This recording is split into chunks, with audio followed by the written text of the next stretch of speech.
Welcome again to day 2 of the Wi-Fi Film Festival 2022. I am absolutely honored to present to you our next workshop. Ethan Jackson was a former student of mine, but now he is a national radio host who spends his time interviewing rock stars, taking amazing concert pictures, and just living a really awesome life. He is also an award-winning filmmaker who came here when I was just starting out at Washburn and was chosen by his peers to be the director of the 414 or the advanced production class, and made a phenomenal movie that won awards and was a finalist at Pinewood Studios over in England. So without further ado, I give you Ethan Jackson. Pretty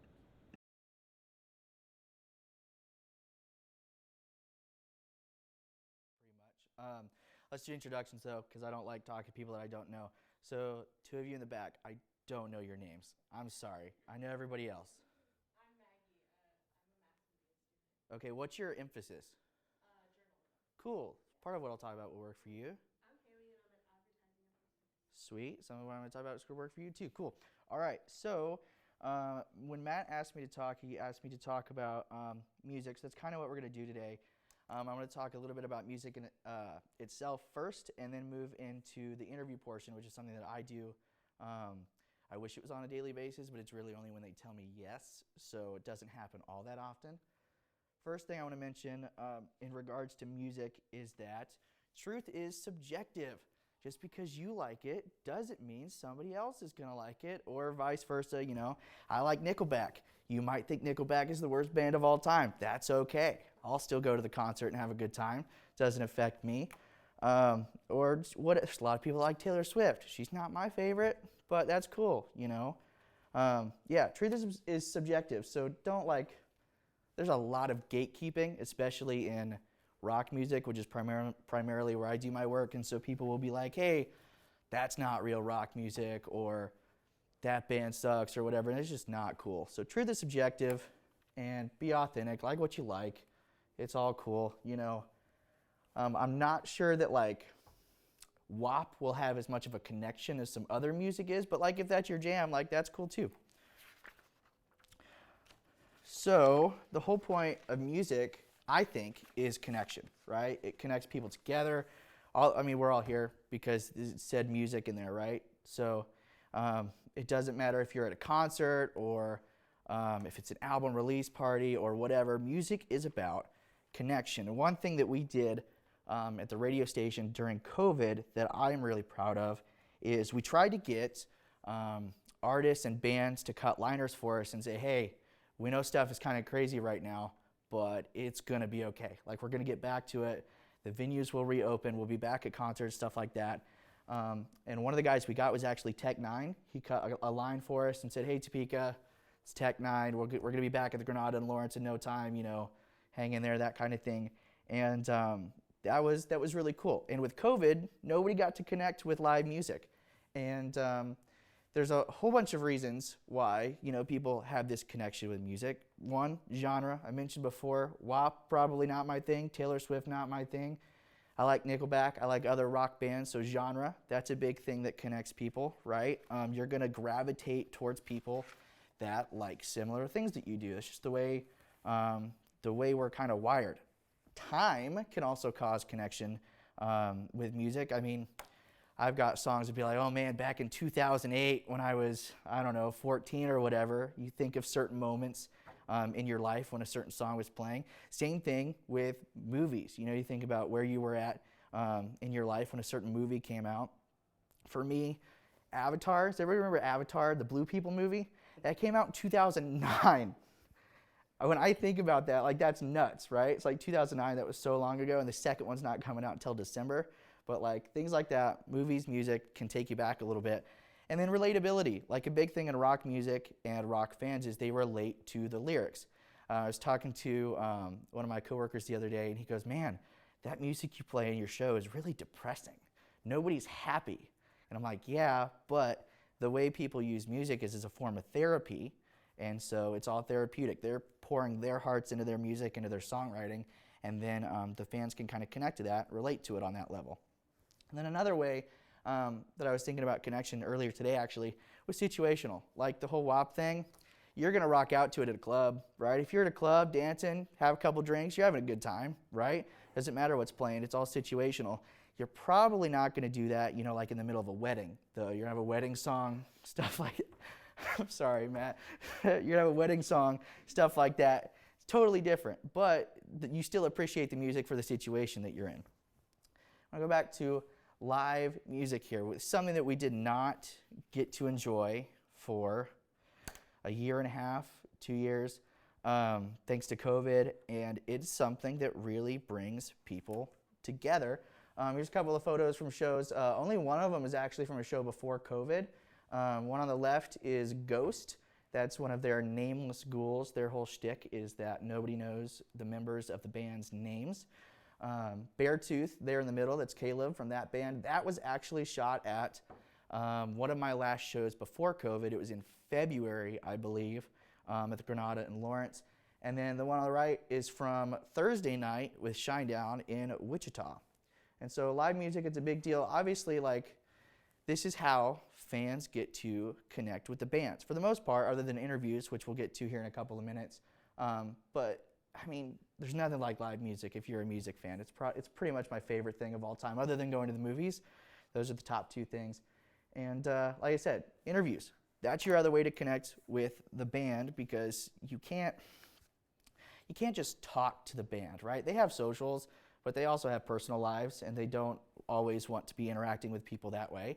And so one way that bands interact with fans is through interviews, which is something that I really enjoy doing. It's an opportunity for me to let the band get in contact with their fan base. You get to learn more about their upcoming releases, if they've got a tour going on, what their creative process looks like. That's different for everybody, and because of COVID, a lot of things changed. So it's really interesting to find out how bands are working over Zoom with producers and things like that in order to get their music out there. Get to gain the understanding behind the intended meaning of a song. And the reason I say intended is because things are interpreted differently. Just because it means one thing to the person who wrote it doesn't mean it's going to have the same impact on you. It can mean something totally different. And so even like a lot of bands these days don't even want to share what the intended meaning behind the song was, because they don't want to ruin it for the listener. They want to make sure that you still have that personal connection with it. And then discussing social justice issues is also an important one, but here's a couple of little snippets from like YouTube videos, you know, fans getting involved in the interview, leaving comments and stuff like that. But social justice issues, another way or another reason to get in contact with a band. So when the George Floyd murder happened a couple of years ago, everybody's watching the news, right? Everybody's watching everything going on. I was watching CNN. I watched the reporter get arrested on live TV. And that morning, I emailed a record label and I said, hey, you've got this band. They're really good. They're active in this community. You know, they're all for social justice and things like that. And I said, hey, let me get them on. Let me talk to them and literally just have a conversation. And so managed to get the lead singer on, talked for almost 30 minutes, and just talked about everything that was going on in the world. And his music is very reflective of things that are going on, and so I think that that's also an important part of doing the interviews, is that way you can get an artist's opinion on something, especially if they're in it. Like Fever 333, that's the band. I would compare them to Rage Against the Machine. If you listen to them back in the late 90s, they're a politically active band like that. Style is different, but it's the same kind of vibe. And so he and I just talked for 20 to 30 minutes and had a really good conversation about it, and just trying to see things that we can all do to improve everyday life for everyone. And so that was something that I felt was really important, especially for me. Like, I'm not as affected by everything going on, right? So it was really important for me to talk to someone who has a voice in it and get that out there. And so I thought that was really important. So the first step in your interview is, before you even start preparing for the interview, is you have to book it. And that can be a pain.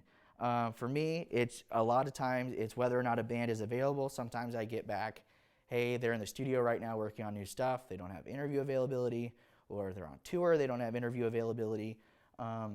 But once you get an interview, it's all about the preparation. And some of this prep goes for all types of interviews. So if you're doing an interview for a documentary, right, a lot of this stuff is going to apply. Some of it, not so much if you're interviewing someone about a very specific thing, like a very specific topic.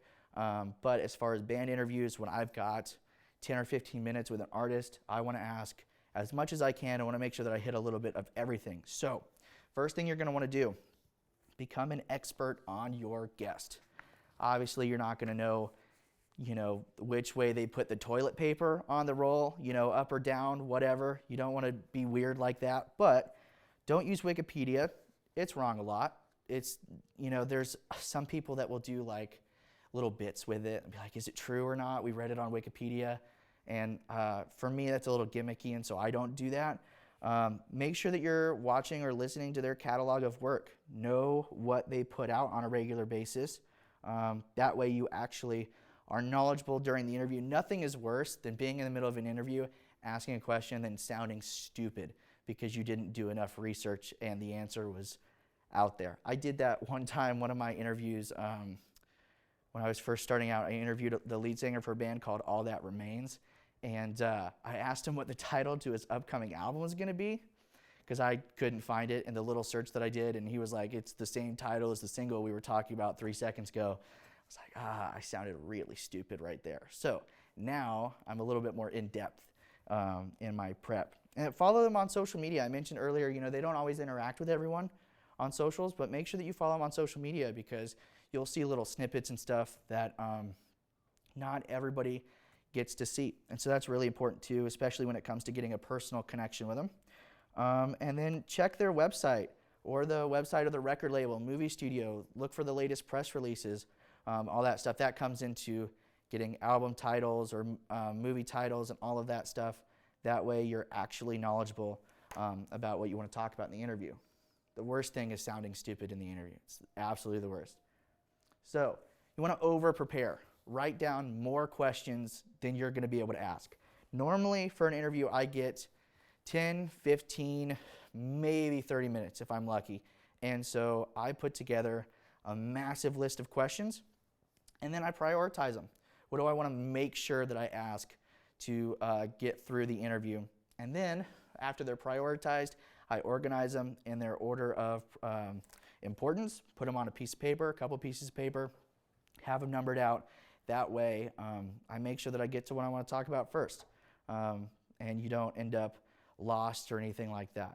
Just have them in order. That way you're good to go. If you need to bounce around, say you've got some fun questions at the end or something like that, and you want to bounce from question 5 to question 13 because you want to ask something fun before you get them off the phone or off Zoom or whatever, that's cool. You can bounce around, but as long as they're in order, you can kind of stay focused as you're doing your interview.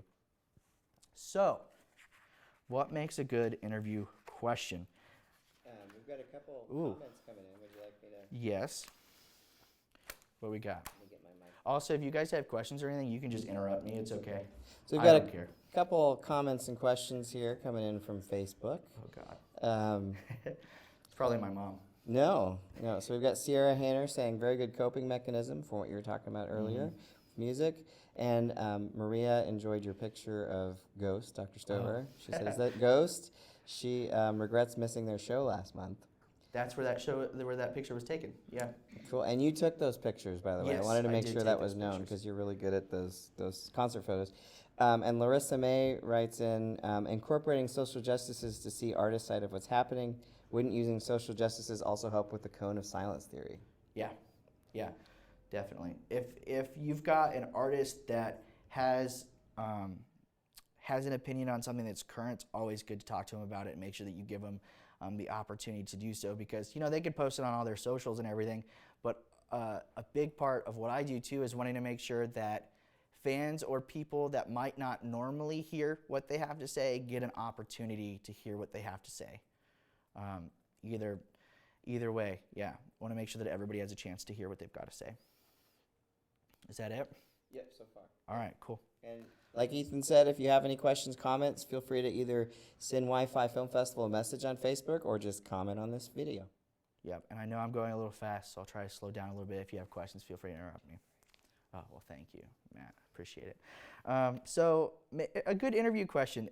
Honestly, it's hard to come up with a good interview question, especially when you're first starting out doing interviews. It's like I said, then you'll ask somebody what their album title is, and it's literally the title of the single you just talked about 3 seconds ago, and you sound like an idiot.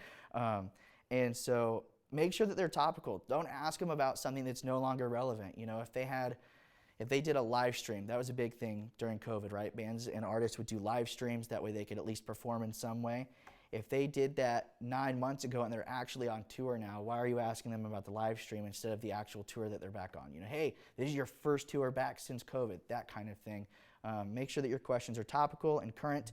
Personal, that's part of the social media part. You know, follow them on social media, ask them about stuff from their everyday lives. There was, I talked to Zach Myers from Shinedown. I'll play a clip from an interview with him in a little bit. But I talked to him a month and a half, 2 months ago, and I was on one of his Facebook Lives the night before.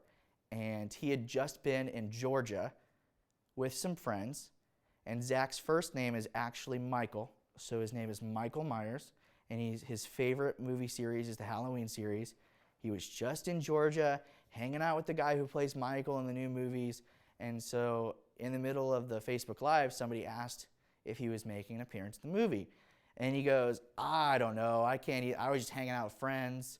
I can't confirm or deny that I'm in the movie, you know, but it'd be really cool if I could play like a random cop in the background or something. Like that would be neat. That would be a fun thing for me to do.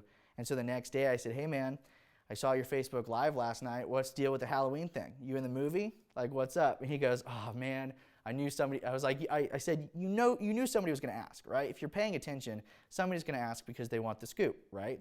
And so he was like, yeah, like I said last night, I can't confirm or deny anything, but it'd be pretty cool to play a cop, you know? And he just shaved his beard off. They made him shave. Well, he had to shave his beard for something. You know, he wouldn't tell me exactly what it was. So get personal with him. Follow him on social media. That way you get little bits like that, because those are always fun for fans to hear too. It's not always, you know, the meaning behind their new single and stuff like that. It's always fun to hear personal things to connect people with the music. We've got another question if you'd like to. Yeah. So Jacob Bales asks, have you had an interview where you had one key question you wanted to ask but didn't get to it? Probably. Not that I can think of off the top of my head, but there's always stuff that I want to ask and can't get to. There was one interview that I did that I had 7 minutes for, and their manager was on the line, and it was Nickelback, actually. So I had Chad, the lead singer from Nickelback, and one of the other guys on the line, and they were in New York City in another radio studio, which was nice because their microphone sounded good. They were on the phone, and so instead of a phone call, it actually sounded pretty good.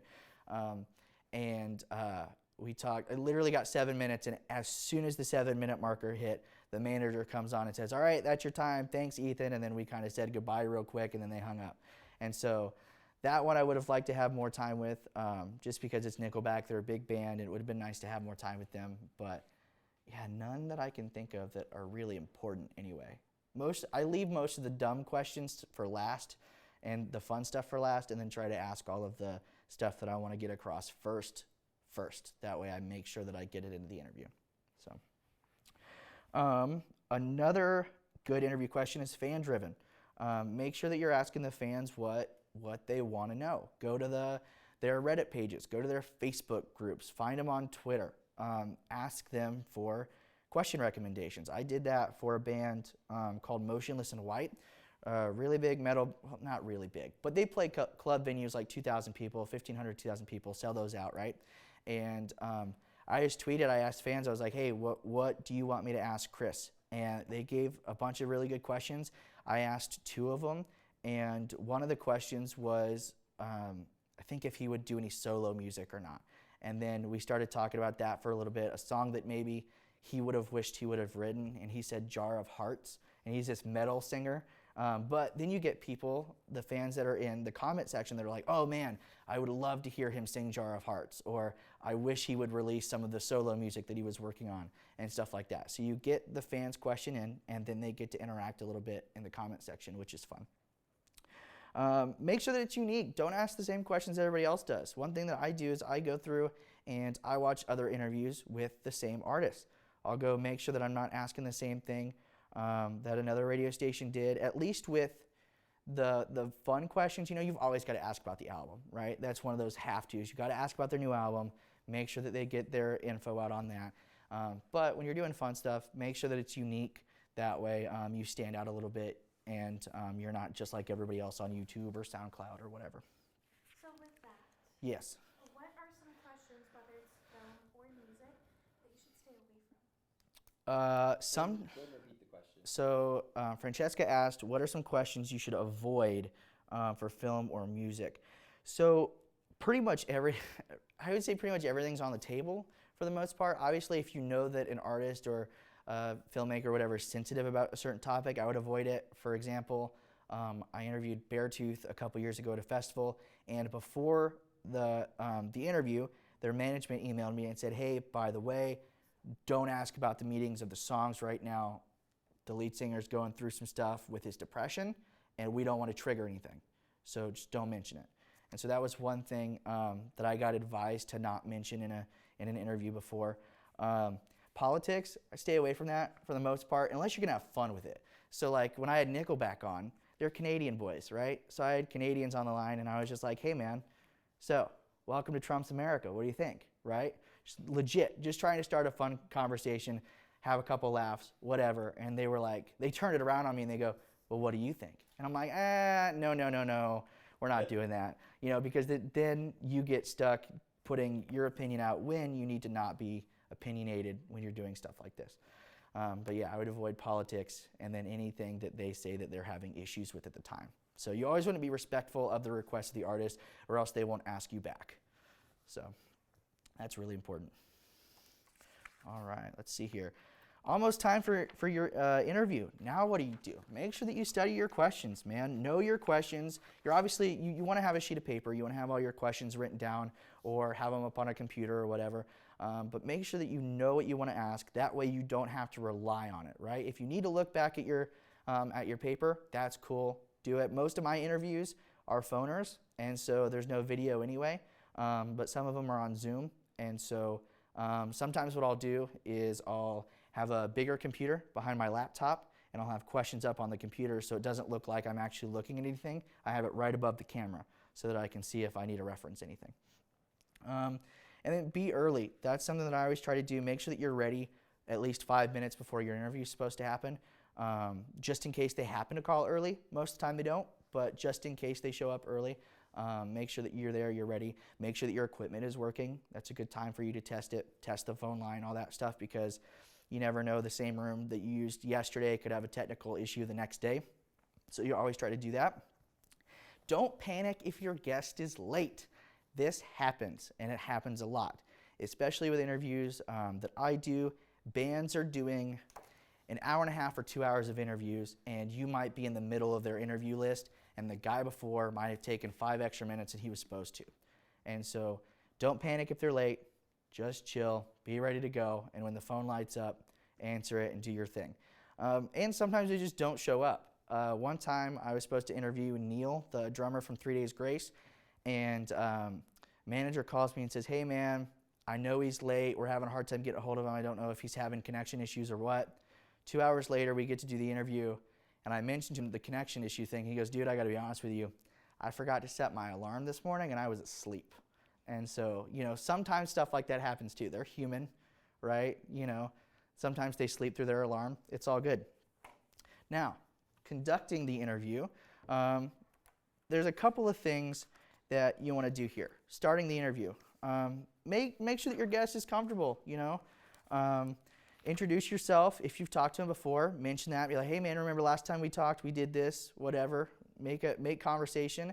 And all this is like before you even start recording. Or you could start recording, just don't tell them you're doing it yet. Make sure you hit the record button, make sure that you're rolling through, have a little conversation, and then let them know what's going down. Give them a countdown, do your introductions, and then move into the questions. Just make sure that they're aware of what's going on. That way they don't end up surprised with anything random or whatever. So now you're doing the interview. Have a good time. Just enjoy yourself. If you are enjoying yourself, your guest is more likely to enjoy themselves. unless you're like making fun of them or something. Wouldn't recommend that. But yeah, make sure that you're having a good time. Listen intently, because they might say something that connects to another question that you had. But if you don't pick up on it, and then you ask that question 3 questions later or something, it's going to sound kind of dumb, because it would have made more sense if you'd asked it before. So little things like that. And then you're going to want to have a conversation with them. Treat them like an old friend. Like I said, go back to the socials. Make sure that you're talking to them about stuff that they like. And most importantly, relax. It's okay. Like I said, they're just people. They're hanging out. They're talking, having a conversation just like we are. And let's go ahead and we're going to go and play a little clip from an interview that I did. This is the same one with Zach Myers from Shinedown. Talked about the new album, but I know that he likes barbecue. I know that they love coming to Kansas City. So I had to ask him what his favorite barbecue place was. So I gotta ask, what's your favorite barbecue spot in Kansas City? Man, all right, here we go. You're gonna stir up a mess here. Let's do it. I'm a Gates guy, man. Okay. Give me Gates or give me death. I'm a Gates guy too. You know what it is, man? I tell people this all the time. I used to eat barbecue the wrong way, and what I mean by I'm from Memphis, right? So I'm from the home of barbecue. I would That's not say. true. I feel like, and I used to go to places like Kansas City, and I would go to places like Texas, and I would eat the barbecue I wanted to eat, right? So what I mean by that is I would go to Texas and order what I like. So I would order ribs and go, these suck. Texas barbecue sucks. And then what I realized as I got older is you have to order per the region, right? Like in Memphis, if you order burnt ends and you go, Memphis barbecue sucks, I'm gonna go, yeah, because we don't do burnt ends. If I go to Kansas or Kansas City even, and I order burnt ends, they're gonna be good. You know, but for me, I like Gates. I've been to every one of them, dude. I've been to Char Bar, I've been to Q39, I've been to Joe's. I've been to Arthur Bryant's. It'd be hard pressed to find a barbecue place in Kansas City that I have not gone to. So you want to make sure that you ask about something that they're really into. And he's obviously really into barbecue. Another part that we talked about was they bring a Traeger out with them on tour so they can actually do ribs and everything. And he mentioned that he uses Gates sauce as his sauce base and then mixes it with other things. And so talk about something that they're into, and then you get him, to go on and explain why he likes a certain kind of barbecue, especially if it's a local connection. If you can get them talking about some reason why they love being in your part of the country, that's even better. And so we just went and had a little bit of conversation about barbecue. It was a good time. I was actually supposed to bring him barbecue sauce on Thursday night when they were in Wichita, but they were not allowing guests backstage. He got sick a couple weeks ago, and so they stopped allowing people backstage. But hopefully when they're in Kansas City in September, I'll get to go take him a couple bottles of Gates. That way they can use that on tour.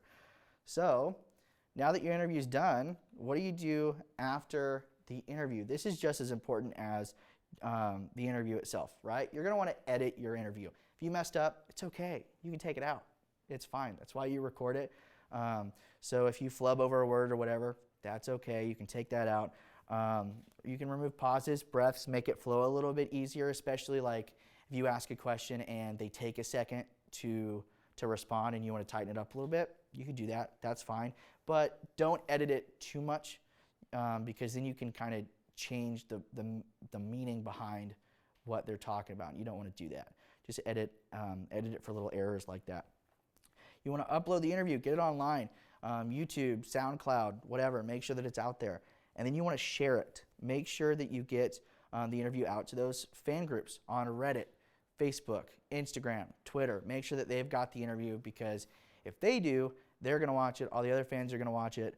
I did an interview I mentioned Chris from Motionless and White. The interview that I did with him, their fan base is awesome, very dedicated. Video has 18,000 views on YouTube, which is my highest interview ever. But it's all because their fans are really into it, and they want to make sure that they know exactly what's going on with the band. So make sure that you do that, and then make sure that you send your interview to the management. That way they know what's up, they can watch it, and they have a copy of it if they want to use it as a reference for something else. That way they remember that you guys did an interview, and then they can invite you to do other things, stuff like that.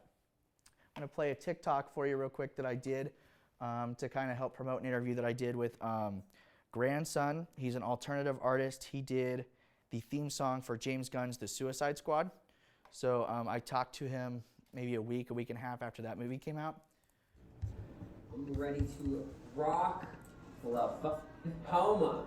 Now, I did see something else on your socials, and I have to ask, do you actually take a microdose of mushrooms before you hopped on that red carpet?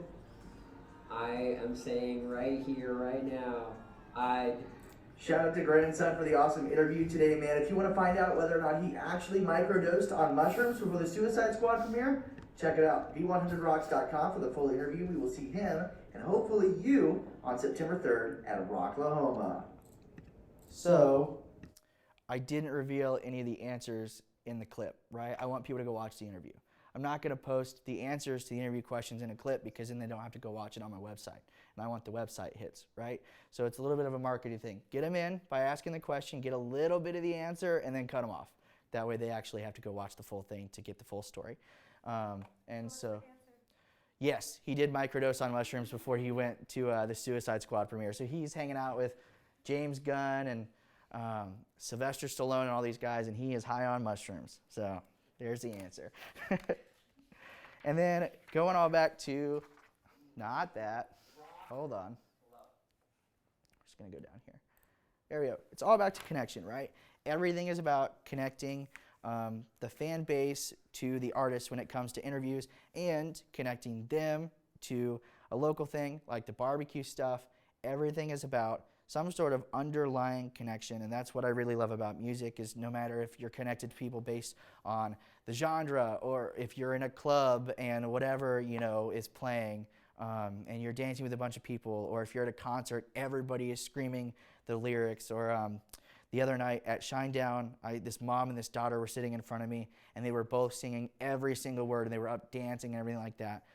So it's all about connection, connecting to music, connecting to artists, and connecting to each other. And Bill and Ted do a really good job showing what can happen if you get the right song to connect the whole world. And if you haven't seen Bill and Ted Face the Music, spoiler alert, I'm sorry, I'm going to be the one to ruin it for you.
So the whole point of that movie is that music can unite the world, and they're trying to write the one song to unite the world, right? And so that ending, to me, feels a lot like how everybody was during the pandemic. So you saw all these live streams that were, Pearl Jam was on the live stream, but so was Cardi B, or so was Metallica, and so was Green Day, and so was Kid Cudi, you know, whatever. I mean, they had Kid Cudi, Jimi Hendrix, and Mozart all up on stage together, you know, uniting the world with music. And so it's kind of how we all were during the pandemic, is we all needed some sort of way to connect with the music. Didn't matter what genre it was, and the genres all kind of came together to make sure that everybody was able to connect that way. And so it's a little over exaggerated, but you know, the connection through music can, I don't know, save the world. That sounds super cheesy, but you know, whatever. It's cool. So, and that's the end. So, You got a comment in here from Sierra Hayner. Okay. She says, being in Oakley, Rocklahoma is one of the big events. I love that. And grandson is great. Grandson is great. If you haven't listened to his stuff, it's really, really good. All right, anybody in here have any questions for Ethan? Oh God, Francesca's ready to go. Does anybody other than Francesca have questions? Maybe we can let them go first. No, I'm kidding. What's up? How do you plan on connecting music in your next project? Well, okay. You're trying to get me to talk about the film. We'll talk about the film. So we're working on. Repeat the question. So she said, how am I going to connect music in my next project? So we're working on a short film that is about a disgruntled kid going to church camp for the first time. And so he listens to a lot of, I wrote him to listen to a lot of the same stuff that I do. So there'll be a lot of like metal stuff in there and everything. And then, you know, you'll be at church camp, so you'll hear church campy songs and stuff like that. So music will be used in the film that way. Cool. And then how would you take the skills that you've learned from radio interviews and transfer it to film? Because they're pretty universal. The biggest thing that it would be documentary is when you're, because with a documentary, you're shooting hours and hours and hours of footage to edit it down to maybe like an hour and a half or 2 hours, right? I mean, you've got way more footage than you need, but that's the big one with questions, is those documentaries, making sure that you're asking the right questions. And that's a more specific thing though. So if your documentary is very specific, then you're gonna wanna ask questions about that. You might not wanna ask them what their favorite barbecue is. But you know, so that's probably the biggest connection that I see would be in documentaries. So. I have a question. Yes. So music is obviously and film are a big part of your life. Mm-hmm.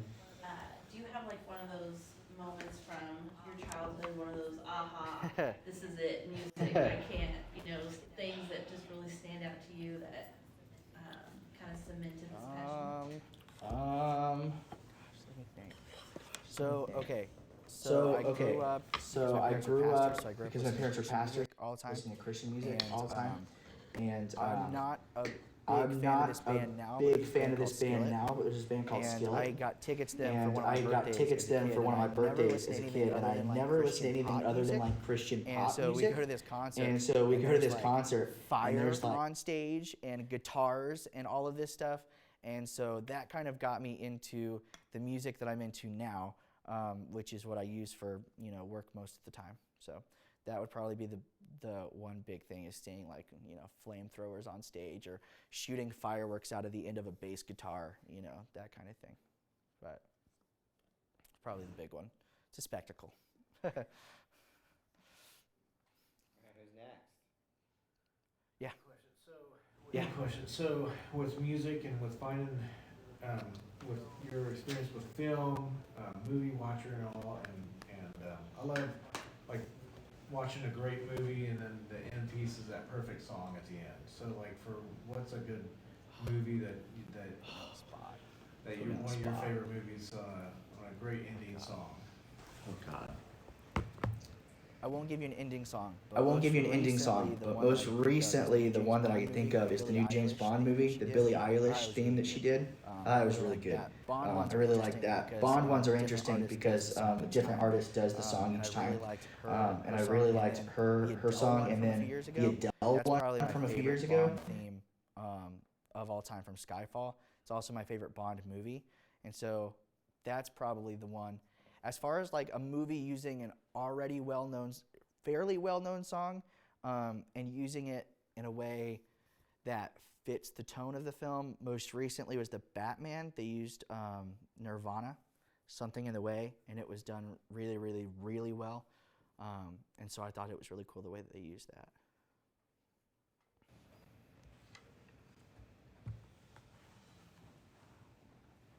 Okay. Okay. What has been like one of your top favorite Oh concerts? God.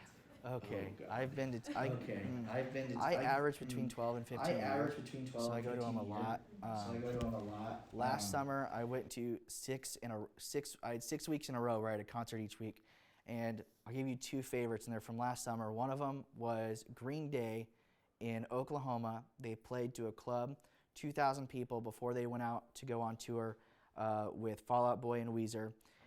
Excuse me, and they played a set list that didn't have a bunch of their hits on it. So like they didn't play American Idiot. And it was 2,000 vaccinated people only. And I drove 4 hours to go to the show, and then 4 hours back. I actually got back at the studio at 4:30 in the morning, walked inside, said hello to our morning show, grabbed something, and then went home and slept for 2 hours before I went back to work. So that one was really cool. It was one of the first big shows back. And seeing a band like that goes out and plays football stadiums and a little club with 2,000 other people, that was really, really cool. And then the next week, there's an artist, Wolfie Van Halen. He's Eddie Van Halen's son. He has a band called Mammoth WVH. They played their first ever show at the Bottleneck in Lawrence to about 500 people. Thankfully, it was put on by a sister radio station out of Kansas City, and they did it as this secret show. They didn't announce who it was going to be until like 2 days before. Thankfully, they were able to get us a spot on the list, and we could get into that show because it was literally the band's first ever performance. And then they did like 2 other small shows like that, and then opened football stadiums for Guns N' Roses for a month and a half. So that was really cool to see them like that. But Radio, from what I've heard, can be kind of hard to get into. mhm. How would you suggest people who want to get into it? That's a hard question to answer. Yeah, just apply for the part-time jobs. They're a lot easier to get if you have at least a little bit of the skill set. You know, it's kind of easier to get in that way. I started out kind of luckily. Mike Mans, who used to be on the Hooker Man's morning show on Magic, they were like the longest running morning show, hit some sort of record or something, but he also does the high school sports broadcast on our AM stations.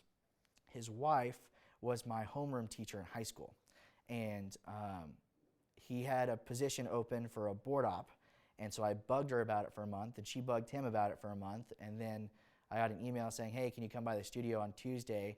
I walk in, they show me around, and they said, okay, can you do the first game on Friday? And so they wanted me to start that week. And so that's how I got in, was a little bit of luck, knowing the right person. But from there, I mean, I've grown. So I was only working 5 or 6 hours a week, running those sports broadcasts for a few months. And then they asked me what else I wanted to do. And then that's when I said, I was like, well, I'd like to talk on the rock station. And so they let me try that out, which did not go great at first. You know, and then I was part-time for 5 years before I got full-time in like right before the pandemic. So like 2 months before the pandemic, I got my full-time position. But yeah, kind of start at the bottom, work your way up, and I know it's not for everybody. I know working for kind of low pay and few hours is not great, you know, all the time, but I think I worked like 3 or 4 jobs and did college at the same time and all of that stuff. But if you care enough about it, start with that low job and work your way up. So.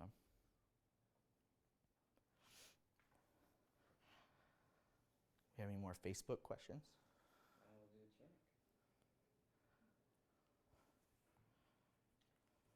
Oh, here, we've got one in from, looks like Joe. What is your all-time favorite band? Oh, God, I hate this question. Not that you asked it, but just in general. Right now, I could give you 3. Beartooth, Motionless in White, and Ice Nine Kills. Ice Nine Kills in particular, they're a metalcore band, but their last 2 albums have all been based on horror movies. And so like each song is based on a different horror movie. And so I really enjoy the movie connection with that. Like they have a song called Rocking the Boat, which is about Jaws. They have a song about Halloween, a song about Cabin in the Woods, all of that stuff. And so I really like them a lot. Plus they put on a really good live show if you like theatrical live shows. They do costume changes. They wear masks from the movies. They fake kill people on stage. They reenact stuff from the movies. Stuff like that. One of my favorite songs off their latest album is called The Shower Scene, and it's about Psycho. And they bring a shower sheet out, or a shower curtain out on the stage, and they light it so that you can see, it's like, kind of like backlit. You see the silhouettes back there, and they go back and reenact the scene, the shower scene from Psycho. And so that band in particular has been on my go-to list recently. We don't play them very often on V. We're a classic rock station, but on Sunday nights, the show that I run, then I can kind of squeeze in stuff like that every once in a while, but yeah. Are you, excuse me, are you working on booking any interviews presently? I don't have anything lined up at the moment, but normally I base my interviews, or I try to, around people that are coming to town or have new album releases and stuff like that, and so it just depends. And a lot of it is based on availability. Sometimes I'll get emails from record labels that say, hey, this person is available for interviews, do you want to do something? The big one that I'll be working on is there's a festival called Rocklahoma, we talked about it earlier, coming up in September, and so once that lineup is announced, I will be going through the lineup and finding all of my record label contacts and emailing them all and saying, hey, I'm going to be there. Give me 5 minutes, please, that kind of thing. As far as, yeah, that's about it, I think, as far as pre-planning goes. So sometimes it's kind of spur of the moment. All right.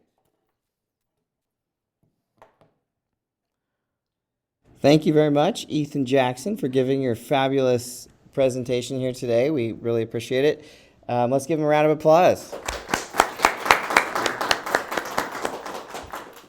Wonderful.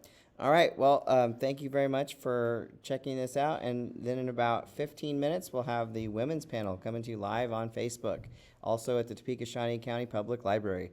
Thank you very much for watching, and I'll see you in just a couple minutes.